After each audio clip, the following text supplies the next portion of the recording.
Quantum physics વ્યક્તિમાં એવું કેવું છે કે આપણે મેડિટેશન કરવી ને ધ્યાન, બરાબર, આપણે ધ્યાન કરવી ધ્યાન, તો નાસિકાના અગ્રભાગ ઉપર ધ્યાન કરવી ને ખુલ્લી આંખે, જેવી રીતે આમ આપણે ખુલ્લી આંખે મેડિટેશન કરવી અહીંયા નાસિકાના અગ્રભાગ ઉપર, તો પહેલા દિવસે 1 મિનિટ, બીજા દિવસે 2 મિનિટ, ત્રીજા દિવસે 3 મિનિટ, ચોથા દિવસે 4 મિનિટ, એમ દરરોજ 1 મિનિટ વધારવાની.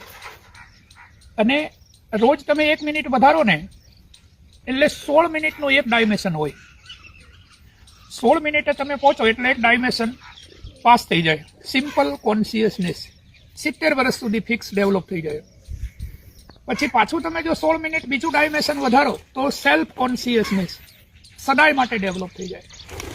પછી 16 મિનિટ બીજી વધારો એમ તો કોસ્મિક કોન્શિયસનેસ સદાય માટે ડેવલપ થઈ જાય.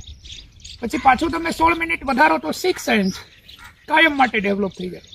પાછું તમે 16 મિનિટ વધારો તો અવેરનેસ આજીવન સિદ્ધ થઈ જાય. અને પાછું તમે 16 મિનિટ વધારો તો સુપ્રીમ કોસ્મિક કોન્શિયસનેસ સિદ્ધ થઈ જાય.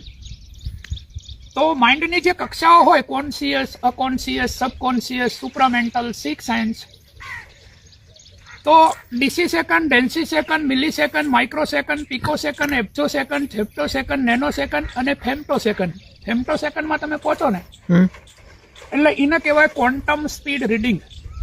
ક્વોન્ટમ સ્પીડ રીડિંગનો મતલબ થાય તમે પ્રકાશ કરતા 4 ગણી વધારે સ્પીડ હોય પ્લાઝમા, પદાર્થની ચોથી અવસ્થા.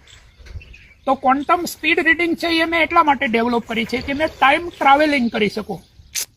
ટાઈમ ટ્રાવેલિંગનો મતલબ થાય ટાઈમના ડાયમેન્શનથી ઉપર જતા રહે.